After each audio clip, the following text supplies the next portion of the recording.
Assalomu alaykum, ulug' aziz vatanimiz Sharq Turkiston yoki Uyg'uristonning ishchi va sirtidagi barliq Uyg'ur qarindoshlarim.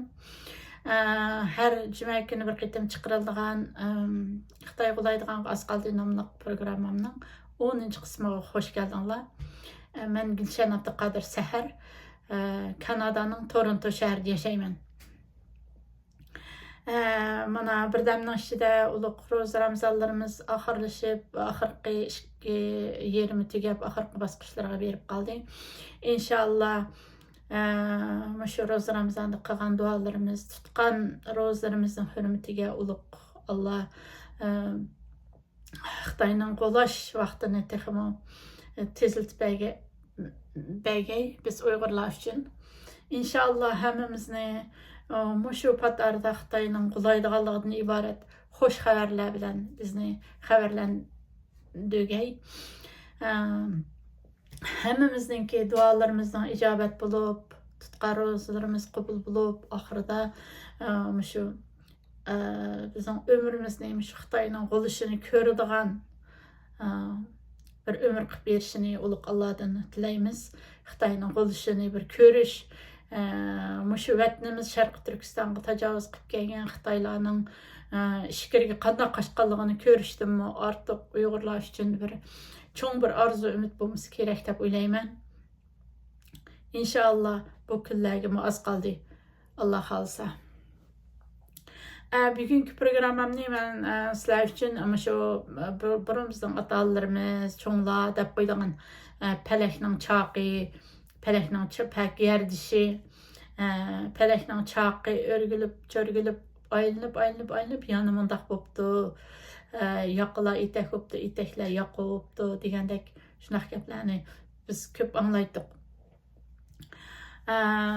Mushu Xitoy cho'nquruqligidimi, uningdan kelmish chet ellardimi, ba'zi tadqiqotlarda mushu sirliq sonlar tahlil qilgan tadqiqotchilar ham Xitoyning ishki qismidagi mushu muloyizchilar mushu 19 raqamini bir chaq, palakning chaqi aylanish qilgan, palakning gardishi qilgan holda mushtaq aylanib turgan vaqtida bir aylanish, 2 aylanish, 4 aylanishlarda dunyolarda qandaq muhim ishlarning yuz berganligini tahlil qilish orqali 2025-yilning mushu palakning chaqi gardishininki mushu dönüm o'zgarish nuqtasiga to'g'ri kelib qolganligini Xitoyninki. Shunday hisoblagan vaqtida 2025-yilda Xitoyda cho'ng bir ishning bo'lganligi yoki Xitoyning qulab ketganligi yoki Xitoy Kommunist partiyasining qulab ketganligidan iborat bir taxminni o'tirib qo'yayotdi. Meningki programmam 3 qismdan tarkib topadi, doimga o'xshash muqaddima, asos mazmun va xotimdan iborat. 3 qismdan tarkib topadi.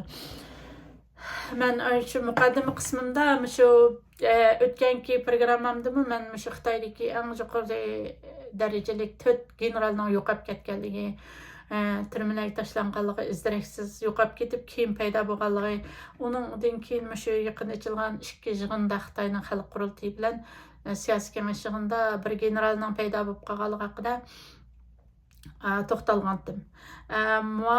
Yaqinda yana shu u generallarni Xi Jinping 4 generalni, ya'ni Miao Hua, Han Weigo, Zhang Yang va yana boshqa bir generalni parxo'rlik bilan jazolab turmalarga tashlagan. Amaliyotda ularningki nurg'un kishilar, ularning hammasi Xi Jinpingning ishonchli generallari bo'lsa-mu, keyingi vaqtlarga kelganda Xi Jinpingga qarshi maydonda turganlik uchun Xi Jinping tarafidan jazolanganligini o'tirib qo'yib kelyotdi. Bu da u 2 yig'in Bejingdagi xalq qurultiyi bilan siyosiy kengash yig'ini oxirlashgandan keyin Zhang Yusha Xitoyning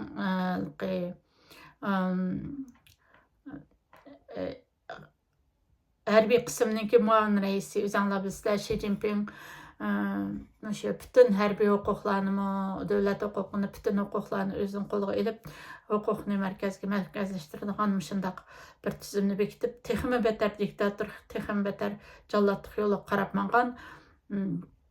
Әмді bu qitim şu Jiang Yuxiang, şu Xi Jinping'nin tərəfdarları adamlardan bir neçəni yana qolga alğanlığı xəbərlər çıxdı. Şu işki jığından keyin.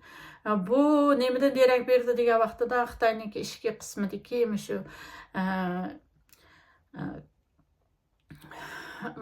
huquq talish kurashlarining har vaqt to'qinishga aylanish girdobida ekanligini, Xitoy amirlarining chiriklashib ketganligini, harbiy qism ichida huquq talish kurashlarining intayin avjib ketganligini, Xi Jinpingning asosan harbiy qismning ichida o'rnining huquqining qolmaganligidan derak berdi.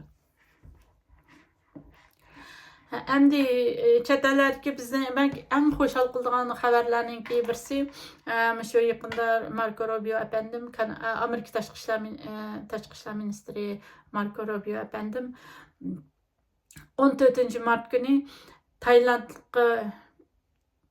əmərdarlarına 40 Uyg'urni Xitoyga o'tkazib berishda muhim rol o'ynagan, asosiy rol o'ynagan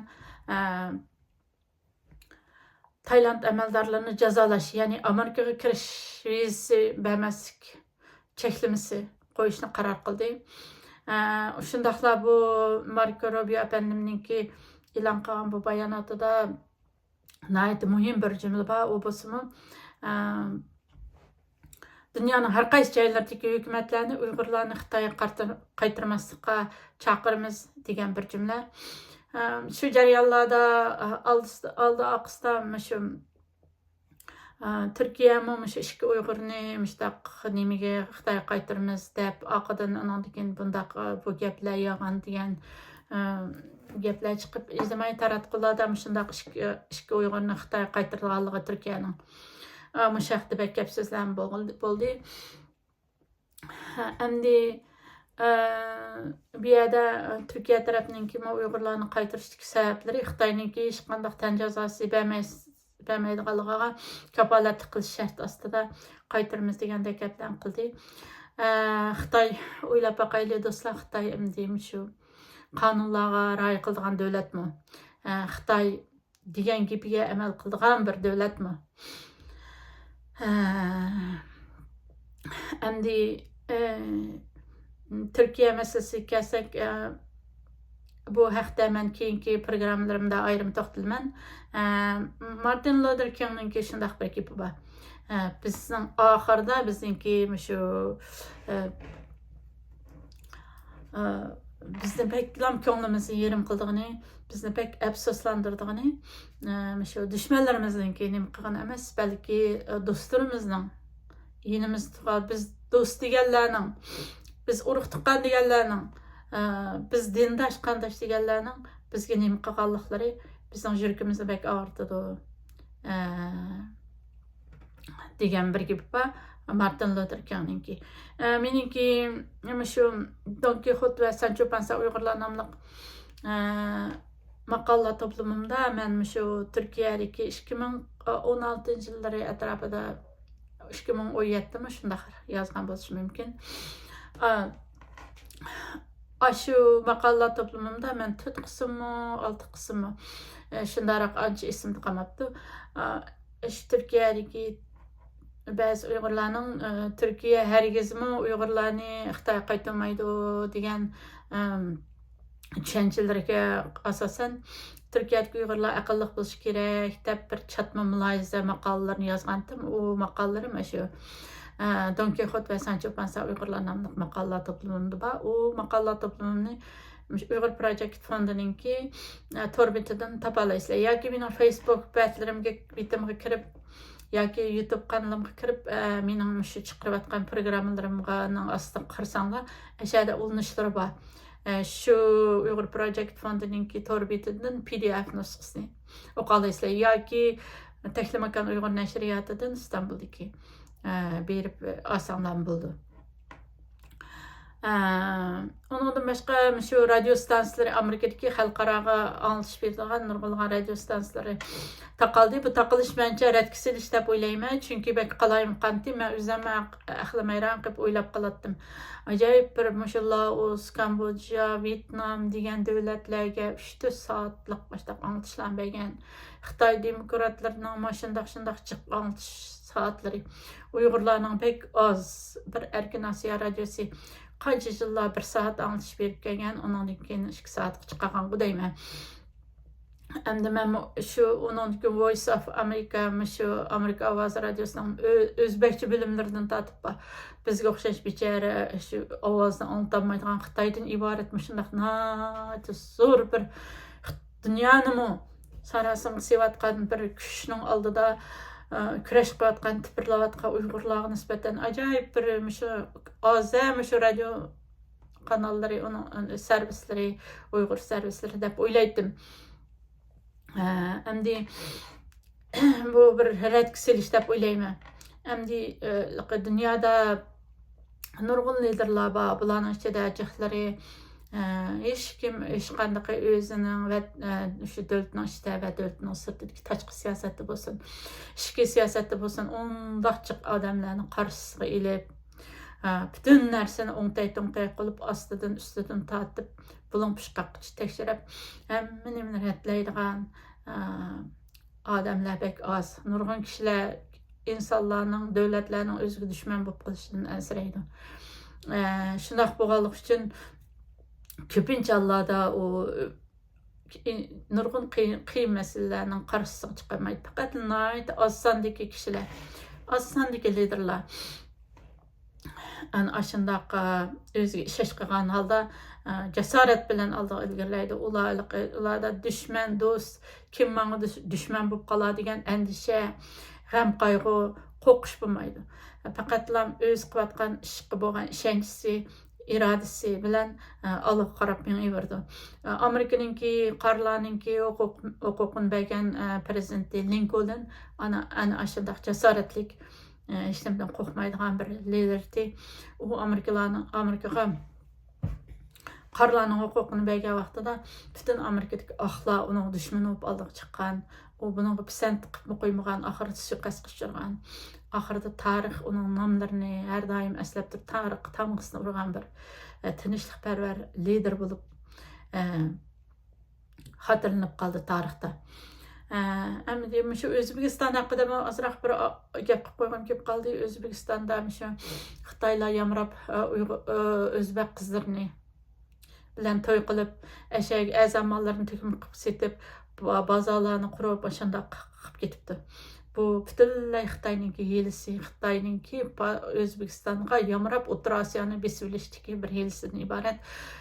Nurg'un o'zbeklar yana soddalik qilib, voy andaqga, mundaqga, bular yaxshikan-ku, undaq mollar azankan-ku deb yilmikerlarga ishinib qo'yibdi. Panama kanalini ko'rib beqinglar, Greenlandni ko'rib beqinglar, Afrika, Singapur ve nurg'un Sharqi Turkiston 3 milliondan 6 milliongacha Uyg'urlarni jazo lagerlariga tashildi. Ham bir Xitoy bir Uyg'ur qiz bilan to'y qilsa, nurg'un pul, uy, undan keyin shu mashina bergandan iborat. Xitoy buni bir siyosat qilib bekitdi. Endi shu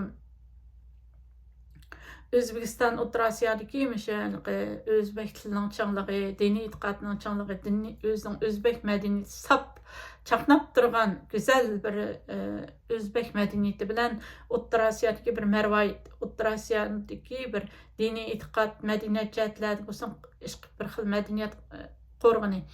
Buni parchalayotganda Xitoy O'rta Osiyoni bemalol besib oladi. O mallarınki əzalıqı, o qattiq onunğa aldanmasıq kerak. Ular bir Xitoyninki savdogar qiyafətə kirib casusları Xitoylar. O'zbekiston kelib Xitoylar. Savdogar qiyafətə kirib ularning yollarida qurollari va ular qurolliq ishni bilgan askarlar ular. Ular niyatlari boshqa.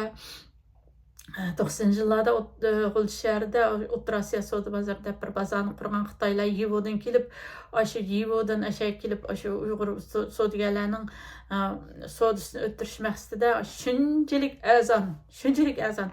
Xitayның işkirsiga berib mal edib Otur Asiyalarga mal saldıgan ticaretçilərninki sodasını ötürüş üçün Xitay aşındaq Otur Asiya Soda bazarını qurğan Gulcada. Ondan artıq şu dehqonning uylarini chiqib o'tish bədliga qanqir qaqıştıb turib qurgan. Keyin onu biz egallagan vaqtimizda nima kechirsizlar o Otur Asiya Soda bazarining xo'jayini Liu degan Xitoyninki hech qandaq bir yerlik baj yoki davlat beji topshirmaydiganligidan xabar topgan. Keyin u qancha million Gul şəhəriga topshirdigan shu yerlik baj ve devlet bejidan qochib ketgan. O bazarga biz muxbirlik qilib bazarlarga bağa vaqtimizda ular uniform, ya'ni forma kiyib turib ishlaydi o'shada. Anadagi yollarda qurollar bor, shundaq sal-pal taqishib, tatishib, malbasi undaq-mundaqlardan qilib qolgansa, bular degan shunchalik qo'qanchoq bizni bir nima qilib qo'yamiz deb o'q chiqarishdan yanmaydi. Ashtaq qilgan hamda aynısını O'zbekistonda yo'l qo'yibdi. O'zbek qarindoshlarimiz bu Xitoyning hiylasiga hargiz aldanib qolmaslik kerak demoqchiman. Hamda aziz qarindoshlar, shu Palakning chaqi, gardishi zodi nim deydi. 2025-yilga qarta qandaq bağlanib berdi. Bir qarab baqaylik Xitoy 2025 yılda çoxum g'olamdi yoki qandaq bir oqibatga duch keldi. Shu Palakning chaqining o'tmishdagi beqarash ahvollariga bir qarab baqaylik. Endi Xitoy cho'nqurg'iligiga nurg'un Xitoylar shu 2025 yilda Xitoyda bir ish bo'lganligiga ishinyotdi. Chunki Palakning har 19 yilda bir peqiraydigan chaqi yoki gardishi Xitoyning qo'laydiganligini, Xitoy Kommunist partiyasining qo'laydiganligini yoki Xi Jinpingning qo'laydiganligidan bisharat berib turadi. Dunyoning siyosiy jo'grafiyasini shakllantirgan ota-bobolarimiz Palakning chaqi yoki gardishi deb qo'ydigan. Amaliyotda raqamlar, sonlardan tashkillangan, yillarga berilgan javob yoki tamg'alarni shakllantirgan sonlar va yillar, sonlar va yillarni. Shundaqla 2025 yilning Xitoy uchun zo'r bir yil bo'lganligini bugun sizlar bilan birga muhokama qilib o'tamiz. Xitoy qachon qulaydi? Xitoy qachon qulaydi? İnsanlar shu biz hamimiz yana 5 minutdan keyin qanaqa ishlarning bo'lganligini bilmaslik bilan biz ojizmiz. Osmonli, Hunlar, Köktürklər, Sovetlar İttifaqı qatarlıqlarının yükselishi, taraqqiy qilishi uzun yillarni olgan bo'lsin, lekin g'olishi tez bo'lgan. Xitoy hozir har zaman portlashga hozir bir sharga o'xshab qoldi. Bir pöligandilar portlab ketgan bir shardek holat tutmoqda. Yana birsi shu kichikgina jonini shunchaliklar sanjib qo'ygan vaqtida portlab ketgan bir shardek holatda. Xitoyninki kalendarda 19 raqami bir sirliq son hisoblanadi ekan. Shu Xitoyda 2025 yılda bir işlarning bo'lganligini bilish uchun shu Xitoy kalendardagi 19 raqamning ma'nosini bilishimiz kerak. 19 bir Palakning chaqining bir peqirishi, ya'ni bir döngü deydi o türklər. Shunaq bo'lib, har 19 yilda bir döngü, bir çember bir aylanib yenidan boshlanadi ekan. 2006 yılı Xitoylarninki Chag'an bayrami 29 birinchi ayning 29 kuni bo'lgan ekan. 29 yanvar günü. 2025 yılda yana Xitoyning Chag'ani Şu 1-ci ayın 29-cu günü bolupdu. Bu ikisinin o'tirliq 2006 yıl bilan 2025 yılının aralığında 19 yıl var. Bir pelekning çaqı, peqirşi. Onundan başqa yana 1996 yılı ve 2015 yıllarda mı çağan Xitayninki çağını 19 fevral günü bo'lgan ekan. Bu 2 yıl 1996 bilan 2015 yılının o'rtasida yana 19 yıl var, yani pelekning çaqının bir peqirşi var. Bu 19 pelekning çaqının bir peqirşi, 2 peqirşi, 4 peqirşi o'xshaydigan shundaq pelekning çaqının peqirşi. Faqat Xitoy kalendarida emas, aynı zamanda bütün Xitoydagi xonadonliklarning, imperatorliklarning yiqilishi, meydanga kelishidimi nayta muhim simbollik rollarni o'ynagan ekan. Mesela miladından burunqi 221 yılda Qin Shi Huang Çin Xitoyni birlashtirib, Xitoy imperatorligini qurdi.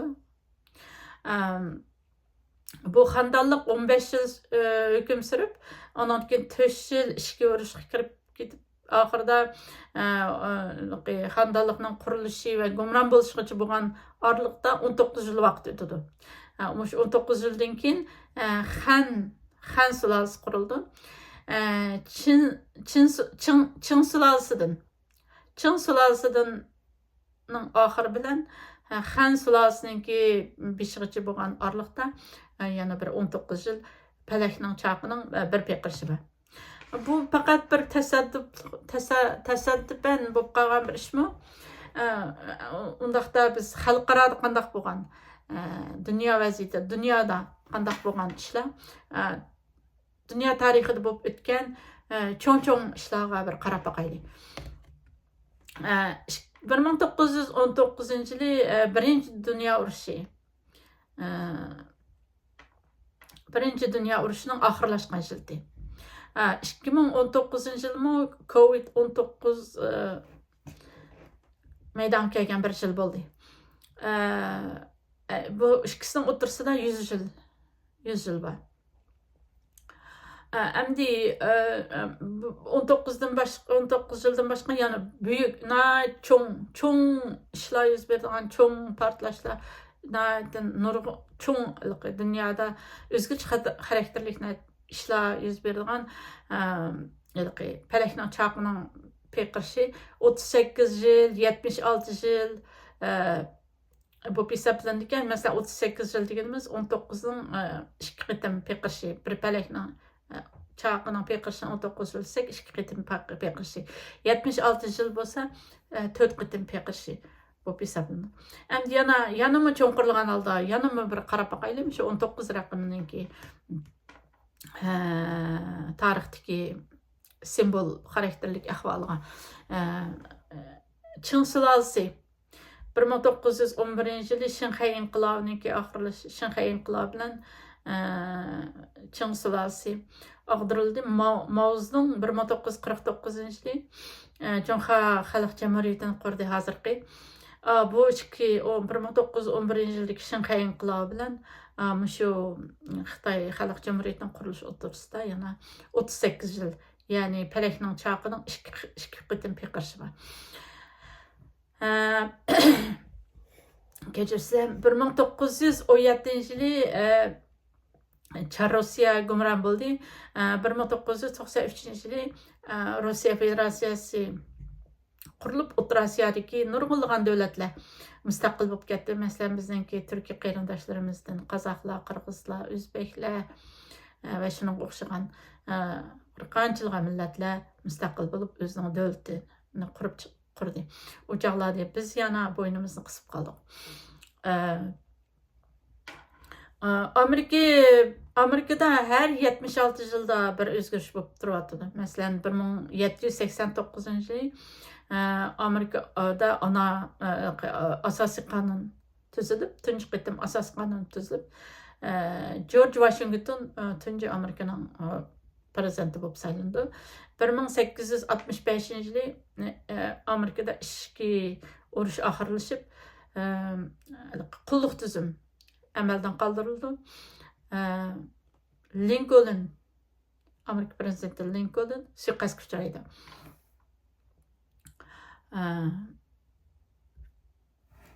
Bu örnekler, bu misallar 76 yılda bir qitim dünyanın, milletlerinin taqdirini o'zgartirganligidan derak berib turdi. O'tgan 1993-yili milletlerinin taqdirida bir o'zgarish bo'lib, dunyoning patmas quyoshi degan Sovetlar Birligi pitib, shunchaki qisqa vaqtda işte pitib, bu yerdagi Sovetlar Birligininki müstemlikisi ostidagi nurg'unlagan davlatlar, O'rta Osiyodagi davlatlar mustaqil bo'lib, dunyoning va millatlarning taqdirida zo'r o'zgarishlar bo'lgan. Undaqda 2025-yili shu 76 yillik bir Palak chaqının 4 qitim aylanishi to'g'ri kelgan 2025-yilda Xitoyda nima bo'ldi? Biz Uyg'urlarning taqdirimizda bir o'zgarishlar bo'lib qolish ehtimollik bormi? Qandaq yanama cho'nqirlagan holda bir qarab baqaylik. Qarab baqanning, muloyiz qilib baqanning, tahlil qilib baqanning hech qanday bir ziyni yo'q. O'zimizni ish qilib bir narsalarga diqqat qilib zang selib turayotganligimiz, dushmanimizning ahvolini ko'rsatib turayotganligimizdan derak berdi. Balkim bu bo'lishi mumkin yoki bo'lmay qolishi mumkin. Bo'lsa ko'ramiz, bo'lmasa umidsizlanib ketmaymiz. Agar 19 va 76 yillik shu bir aylanish, Palakning chaqining aylanishi to'g'ri deb qaralsa, Xitoy Kommunist partiyasi 2025-yilda cho'ng bir o'zgarishga, cho'ng shu dunyoda patmas quyosh deb ta'riflangan Xitoy Sovetlar Birligiga o'xshash bir ahvolga bilan qarama-qarshiga kelib qoldi. Bu ama bundaq bir o'zgarishni Xitoyda kim olib keldi, kim paydo qildi? Nurg'unlagan Xitoylar shu bundaq o'zgarishni shu harbiy qismniki muavin qo'mondoni Jang Yusha degan kishining ibor akildiganligini umid qilib turyotdi. Bu ahvollar yana Xitoyningki sobiq bosh ministri Li Keqiangning 2023-yili 17-oktyabr kuni sirli holda o'lib ketgan Li Keqiangning o'limi bilan birlashtirib tahlillarni berish orqali bu 2025-yilning bir Xitoy uchun falokatli bir yil bo'lganligini muloyiz qilyapti. Yanama cho'nqirlagan holda bir muloyiz qilib baqaylik. 1865-yili Amerika tarixidagi cho'ng bir o'zgarish, inqilob xarakterli bir o'zgarish bo'lgan bir yil bo'lgan. Shu yildan e'tiboran Amerika cho'ng iqtisodiy va siyosiy jihatda kuchanishga boshlagan, ko'chmanlar nurg'un eqib ketishga boshlagan Amerikaga. Tezlikda shu g'arbning eng oldida kelgan lider xarakterli bir davlatga aylanishga boshlagan. 1865-yildan keyin 76 yil o'tgandan keyin 1941-yilda Yaponiya Amerikaningki Pearl Harbor degan harbiy bazasiga hujum qildi. Shuning bilan Amerika mecbur holda 2. Dünya urushiga kirib qoldi.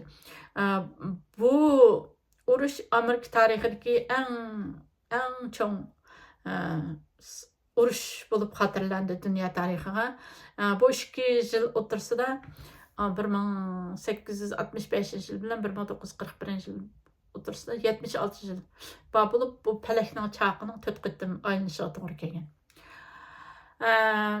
Bu urush bo'lgandan keyin Amerikaningki iqtisodiy va siyosiy ahvalda nayt çoğ yükseliş boldy. Amerika G'arbninki G'arb dünyasının lideri boluşypdy bilen aslida G'arb dünyasının lideri bolup kelatgan şu büyük Britaniya, Angliýanyň aldyga ötüp ketdi. Hem o ahvallarni hazırkı günümizgeçilik saklap geldi. 1941 yıldan 2017 yılgacha 76 yıl vaqt ötdi. 2017 yılgacha 76 yıl, yani pelekning çapynyň 4 qitim peqirşi davriga to'g'ri keldi. Donald Trump nurg'un adamni hayron qoldirgan holatda Amerika prezidenti bo'lib saylandi. Ham Make America Great Again. Amerikani pechat, texim isil, texim pechat qilib qurib chiqman degan şuar astida siyosiy hareketlerini başlatdı. Fakat 2025-yili Mao Zedong'nki Xitoy Xalq Cumhuriyetining qurgandan keyin 1949-yili Xitoy Xalq Cumhuriyetini qurgandan keyinki 76 yıl to'lgan yıl bo'lib hisoblangan 2025-yili. Yani pelekning chaqiningki yuqorida deb o'tganimizdek 4 qitim peqirishlik to'g'ri kelgan bir dunyoning taqdirida, millatlarning taqdirida o'zgarishlar bo'lib kelayotgan shundaq 76 yillik bir davr bilgiç davrimga to'g'ri kelgan 2025-yil. Tushundirdimmi, yaxshi tushundirmadimmi uqmayman. Ammo 2025-yili shundaq bir davr bilgiç vaziyatga to'g'ri kelgan. Shuning uchun 2025-yili Xitoy Kommunist rejimi, Xitoy Kommunist partiyasi yoki Jallod Xi Jinping Uyg'urlarni qanqir qaqshatgan, Uyg'urlarni xonavayron qilgan shu Xitoy Kommunist partiyasi Jallod Xi Jinping lar uchun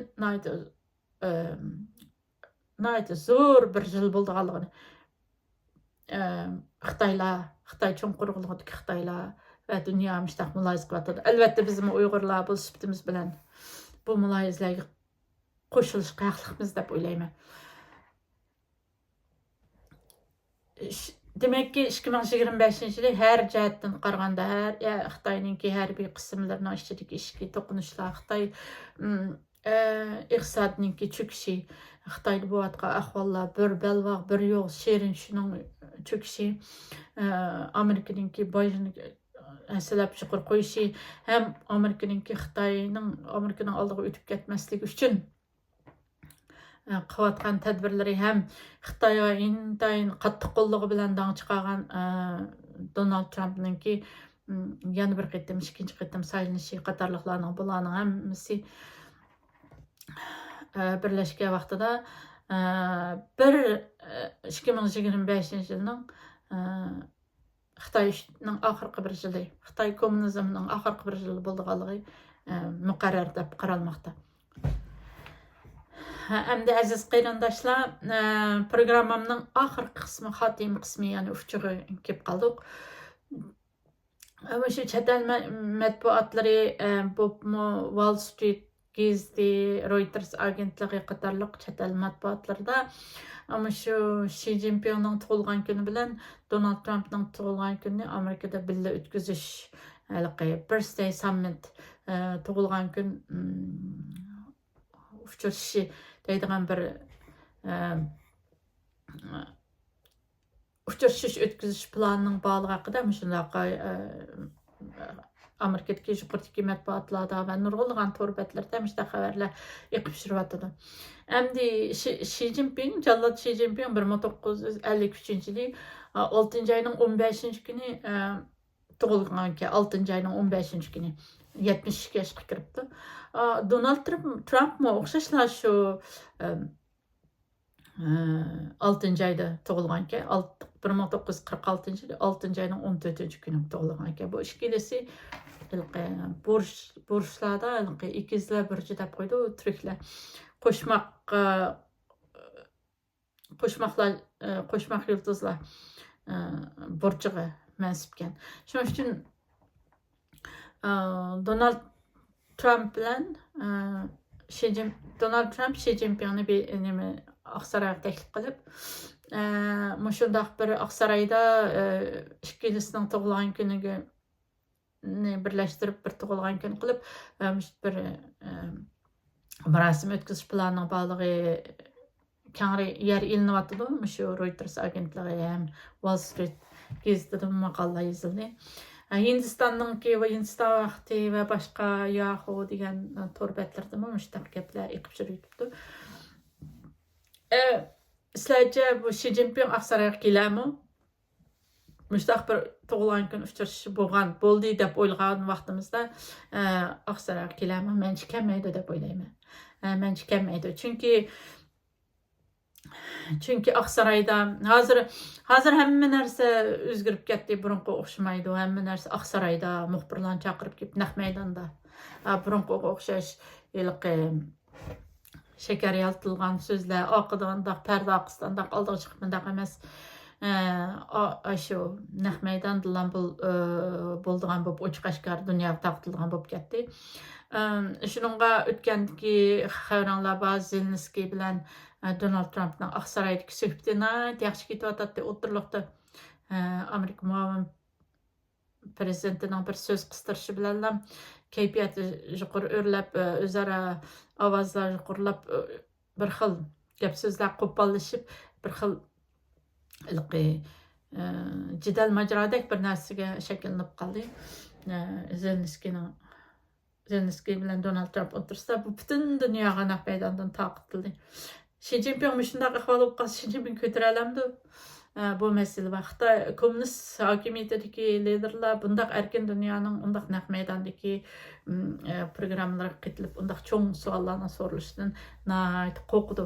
Bu fentanyl masalasida Amerikani zaharlayotgan fentanyl masalasida Xitoyninki kunlik xabarlari China Daily degan gazetlardami Amerikaning shu fentanylni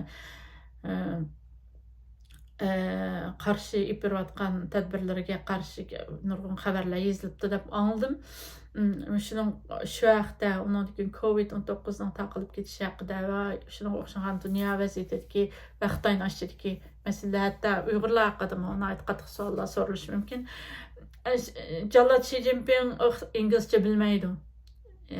U inglizcha bilmaydi, uning tarjimon bo'lishi kerak. O'tirib tarjimonlarni qilib qilg'ichilik u mencha bundaq bir naq maydon vaziyatiga bardoshlik bermaydi. Ham Zelenskiy bilan Donald Trumpga o'xshagan bir ahvol suhbatiga o'xshagan bir ahvolning Xi Jinping Donald Trump suhbati degan bir ahvolda shakllanib qolishini xohlamaydi deb o'ylayman. Xi Jinping qat'iy xohlamaydi. Shuning uchun kelmaslik mumkin deb o'ylayman. Bo'ldi, unda aziz qarindoshlar, meningki shu Xitoy qo'laydigan az qoldi nomli programmamning 10-qismi mishada oxirlashmoqchi. Dunyo vaziyatida cho'ng o'zgarishlar bo'layotdi. Dunyoning tamponligida zo'r o'zgarishlar bo'layotdi. Bunga ergishib shu Palakning choqining peqirab 4-dönamiga kelgan, 4-bosqichga kelgan yilda turyapmiz. Xitoy shundaq 2025 yil bo'lishi mumkin. Shunga ergishib do'stlik chambaraklardami, dunyodagi do'stliklarning chambaraklardami buzilish bo'layotdi. Dushmanlik chambaraklardami buzilish bo'layotdi. Dunyoda hozir umumyuzlik bir o'zgarish va buzilishlar bo'layotdi. 1993-yili Sovetlar birligi yemirilib 76 yillik bir Palakning choqining peqirishi davrida tali undan kelib nurg'ulg'an Turkiya qarindoshlarimiz O'rta Osiyoda mustaqil bo'lib ketgan. Endi Palakning choqi yana bir Xitoy uchun 76 yil to'shqan vaqtida bizga shunday fursatlar, bizga shunday yo'chiqlar ichilib qolishi mumkin. Biz ishlatadigan kalimalarimiz bilan o'zimizni nihoyatda mustahkam qilib, shu bir davrning kelishiga moslashgan holda hozirlanib turishimiz kerak deb o'ylayman. Aman bulunlar. Keler qitimliq programmamda görüşeyle.